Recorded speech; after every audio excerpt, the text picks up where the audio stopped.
Good morning students. इससे पूर्व की कक्षा में हम जो है वार्तालाप प्रकरण पर अध्ययन कर रहे थे कि कक्ष के अंदर जो है वार्तालाप किस तरीके का होना चाहिए। एक वार्तालाप प्रक्रिया के माध्यम से शिक्षक और छात्र में किन किन गुणों का विकास होता है या शिक्षक किस तरह से बालक के साथ वार्तालाप संप्रेषण की प्रक्रिया के द्वारा जो है भाषा कौशल को विकसित कर सकता है, ये हम अध्ययन कर चुके हैं। वार्तालाप का मतलब है संप्रेषण, अर्थात हम कहेंगे शिक्षण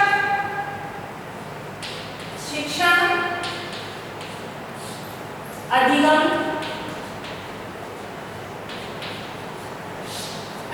की प्रक्रिया में संप्रेषण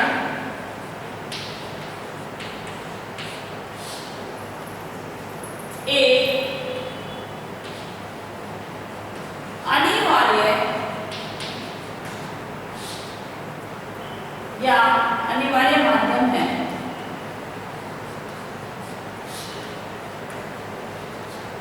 संप्रेषण से मतलब क्या है? विचारों का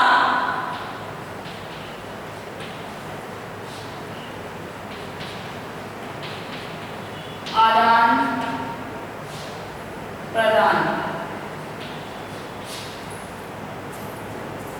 कि जब कक्षा के अंदर शिक्षण कार्य शिक्षक कराता है तो छात्र और शिक्षक के मध्य जो शिक्षण अधिगम प्रक्रिया चलती है वह संप्रेषण है, जिसमें बालक अपनी जिज्ञासा की शांति के लिए बीच बीच में प्रश्न पूछता है और शिक्षक अपनी विषय सामग्री को प्रस्तुत करता है, बालक की समस्याओं का समाधान करता है।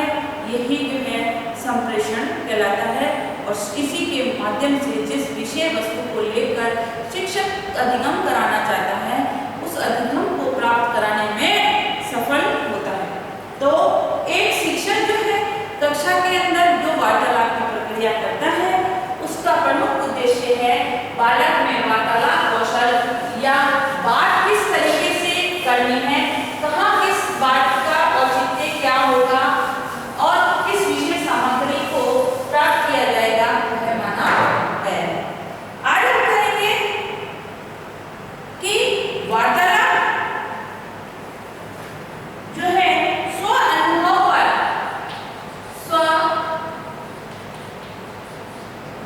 अनुभव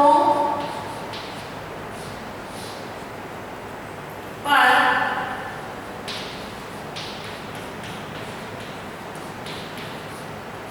वार्तालाप कि एक बालक कक्षा के अंदर अपने व्यक्तिगत अनुभव स्वयं के अनुभव से प्राप्त ज्ञान, जिस परिस्थिति में बालक स्वयं रहा है गुजरा है और उसने उसको देखा है या समझा है वह होंगे और उसको देखने के बाद उसकी अनुभूति वो होता है स्व अनुभव। तो स्व अनुभव से प्राप्त ज्ञान का वर्णन, जो वर्णन वो करेगा वो उसका वार्तालाप करेगा। तो उसका भी जो है एक कौशल होता है। हर व्यक्ति हर बालक का वार्तालाप कौशल इतना परिपक्व नहीं होता जितना होना चाहिए। कक्षा के अंदर 50 बच्चे हैं तो 50 से ही उस विषय वस्तु के बारे में पूछा जाएगा। हर बालक का बताने का तरीका अलग अलग होगा। वो बालक अपने मानसिक स्तर, अपनी रुचि, अपना ध्यान के आधार पर ग्रहण करता है। तो स्व अनुभव के आधार पर जो है 3 बताए हैं। पहला है घटना वर्णन,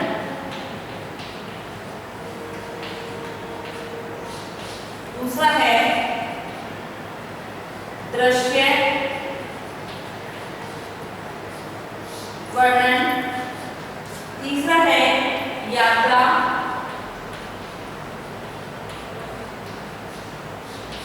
ये तीन जो है किसी घटना का यदि बालक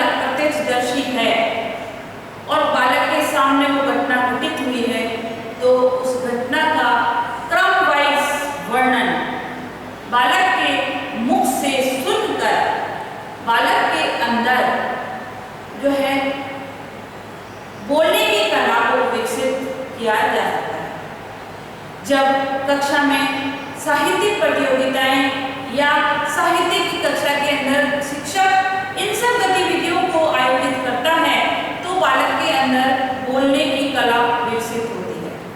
और घटना वर्णन जिसका बालक प्रत्यक्षदर्शी है उसका वो वैसा ही वर्णन करेगा जैसा उसने देखा है।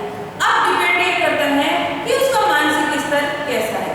वो जितना उसकी सोच होगा, जितना उसका मानसिक स्तर होगा, जितना उसका लेवल होगा, उसी के अनुसार उस घटना का ऑब्जर्वेशन करेगा और उसका वो वर्णन करेगा। ठीक है, तो घटना वर्णन को सुनकर बालक के अंदर वार्तालाप कौशल को विकसित किया जा सकता है। दूसरा है दृश्य वर्णन। किसी प्राकृतिक दृश्य का वर्णन बालक के मुंह से सुनना। कहीं बालक घूमने गया है और वहाँ पर उसने प्राकृतिक सौंदर्य या नक्काशी या कलाकारी देखी है, उसका वो वर्णन जिस माध्यम से अलंकारिक भाषा के माध्यम से करेगा, ये उसके भाषा कौशल पर ही डिपेंड करेगा कि उसकी भाषा जो है कितनी परिपक्व है, भाषा का ज्ञान उसका कितना है। अगला है यात्रा वर्णन। यात्रा वर्णन में यदि बालक कहीं ऐसी स्थान पर या साहसिक यात्रा करके आया है तो क्योंकि जो स्कूलों में भी है घूमने के लिए जो ले जाते हैं वहाँ पर ट्रैकिंग और जो करते हैं तो वहाँ का वर्णन जो बालक के मुख से सुना जाएगा तो उसके माध्यम से बालक के अंदर जो है वार्तालाप कौशल जो है विकसित किया जा सकता है। वार्तालाप के माध्यम से ही बालक अपने विचारों को सशक्त रूप से जो है व्यक्त कर सकते हैं। अब है वार्ता स्व अनुभवों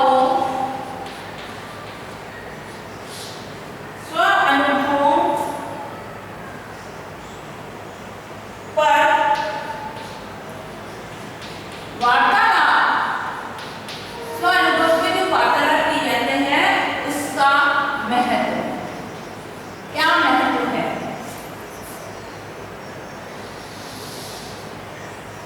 पहला है श्रवण कौशल का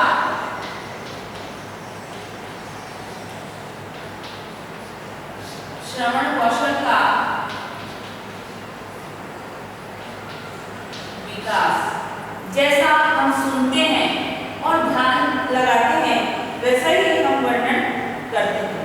दूसरा है अभिव्यक्ति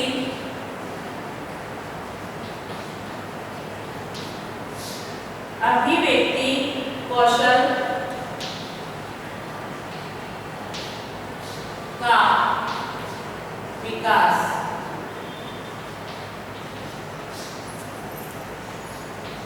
तीसरा है संप्रेषण में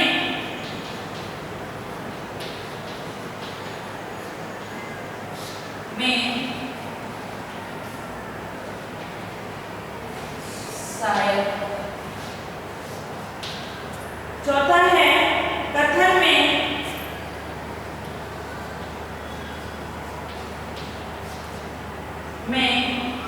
धारा प्रभाव।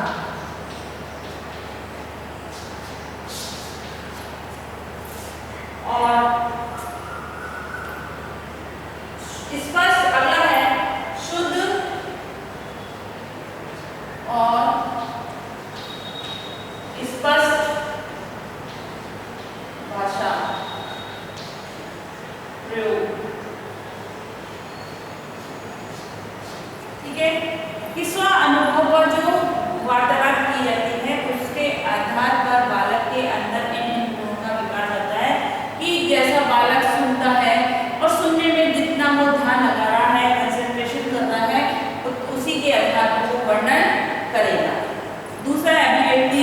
अपने विचारों की अभिव्यक्ति करने का कौशल उसको विकसित होता है, किस तरीके से वो अपने विचारों को प्रस्तुत कर रहा है। संप्रेषण भी वही होता है कि जो विचारों का आदान प्रदान करने का कौशल। नेक्स्ट है कथन में धारा प्रवाह। एक धारा प्रवाह लय में जो है बोलने का कौशल। एक बीच बीच में अटक अटक कर रुक रुक के यदि हम विचारों की अभिव्यक्ति करना चाहते हैं, करते हैं, तो हमारा कथन जो है स्पष्ट नहीं होता है और जो बात हम बोलना चाह रहे हैं वो बात भी जो है दूसरा समझ नहीं पाता। और नेक्स्ट है लास्ट है शुद्ध और स्पष्ट भाषा प्रयोग। तो इसके द्वारा जो हम कह सकते हैं कि बालक के अंदर जो है इन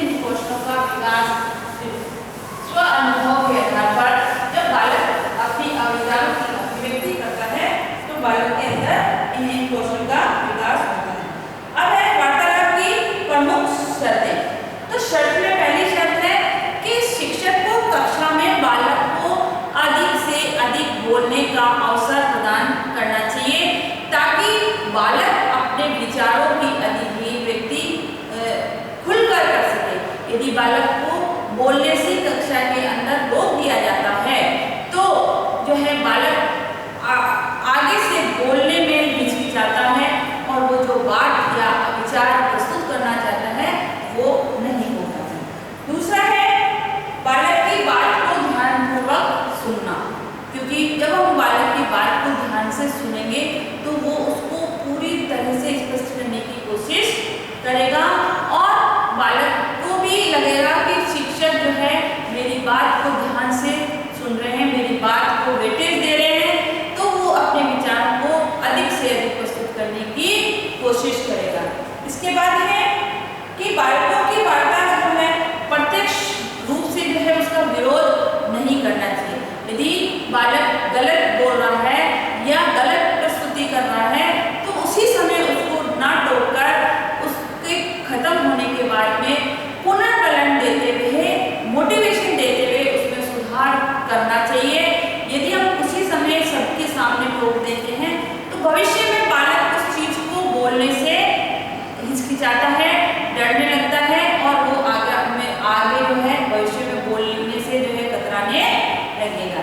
इस प्रकार से कक्षा के अंदर जो है वार्तालाप कौशल के द्वारा बालक के अंदर भाषा का ज्ञान विकसित किया जाता है। आज का आपका जो है कार्य है वार्तालाप कौशल का महत्व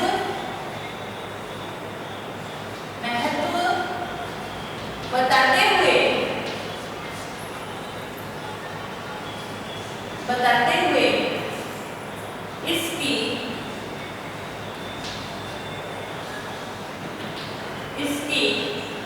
प्रमुख शर्तों को बताइए। साथ ही घर में रहिए, सुरक्षित रहिए, कोरोना से जो है अपने आप को पूर्णतः बचाएं, क्योंकि अभी जो समय चल रहा है वो सबसे ज़्यादा जो है मतलब संवेदनशील समय है। इस समय आप अपने आप को पूर्णतः प्रोटेक्ट कीजिए। दिन में 2 बार कम से कम गर्म पानी का सेवन कीजिए और नींबू डाल के पीजिए ताकि विटामिन सी की अधिकता से आप उसके कीटाणु से यदि संपर्क में भी आ जाते हैं तो वह लंग्स तक जाने से वो जो है उसको रोक देगा और आगे जो है अपने परिवार का